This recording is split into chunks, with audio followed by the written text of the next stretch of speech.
Un cas d'étude sur ce qu'est la propagande, ou plutôt sur comment on peut utiliser un événement a priori anodin et le transformer pour servir une cause et le manipuler pour servir une cause de propagande. En l'occurrence, donc, la propagande berbériste dont je parle dans mon livre Berbère dessus.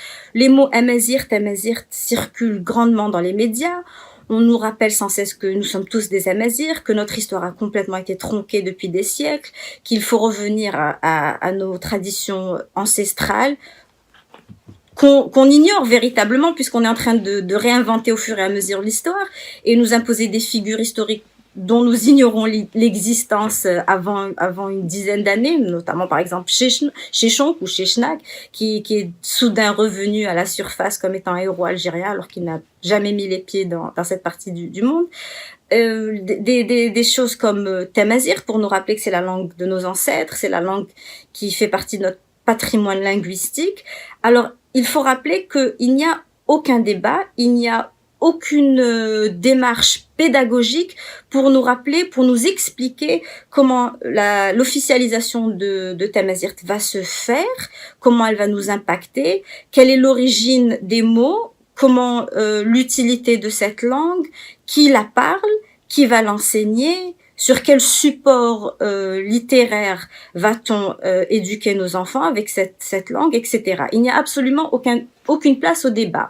On nous martèle sans cesse que son officialisation est nécessaire, elle fait partie de l'éducation et du patrimoine linguistique algérien, et il ne faut rien remettre en question. Il faut savoir qu'en Algérie, par exemple, il y a des posters ou surtout par exemple pendant les campagnes électorales, on a des posters alors en langue tamazirt, dite tamazirt, où sont inscrits où les propos sont inscrits en caractères et latin et arabe et tifinagh. Donc il s'agit d'une langue transcrite en 3 caractères. C'est du jamais vu, ça paraît même cocasse de le raconter, mais voilà la réalité aujourd'hui en Algérie. Quelle est l'utilité de cette langue? D'où vient-elle? Qui la parle réellement? Je veux dire, ce sont des questions simples, étant donné qu'il n'y a personne en Algérie, aujourd'hui même, au moment où je vous parle, qui parle tamazirt. Encore une fois, pour revenir sur le thème que j'ai longuement abordé à plusieurs reprises, on parle soit le kabyle, chewi, msirdi, chelhi, mzabi, mais on ne parle pas une langue commune, à savoir tamazirt. Tamazirt est une invention, c'est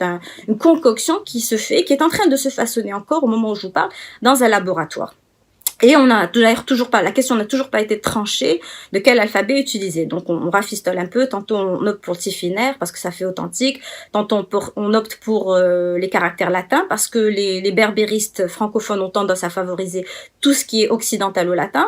Et puis il y a une minorité qui favorise la langue arabe parce qu'elle considère que les lettres et la phonétique arabe se prêtent davantage à cette langue-là. Mais bon, toutes ces questions-là n'ont pas été tranchées.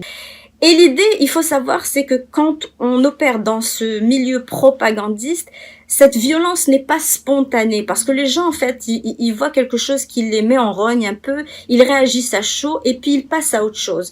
Mais il était indispensable de ne pas passer à autre chose, parce qu'en ouvrant cette boîte de Pandore, en déclenchant, en essayant d'ouvrir le débat, et donc, il est indispensable qu'il n'y ait aucune chance de débat. C'est pas qu'il faut avoir un débat contradictoire, c'est qu'il ne faut pas qu'il y ait de débat. Parce que justement, du débat, pour reprendre le cliché, jaillit la lumière. Or, justement, il faut maintenir les gens dans l'obscurité, parce que la lumière mettra à nu les failles de l'idéologie berbériste, et il faut justement éviter qu'il y ait cette conversation. Pourquoi je vous en parle aujourd'hui? Parce que justement, c'est comme ça qu'opèrent certaines officines qui soutiennent des idéologies.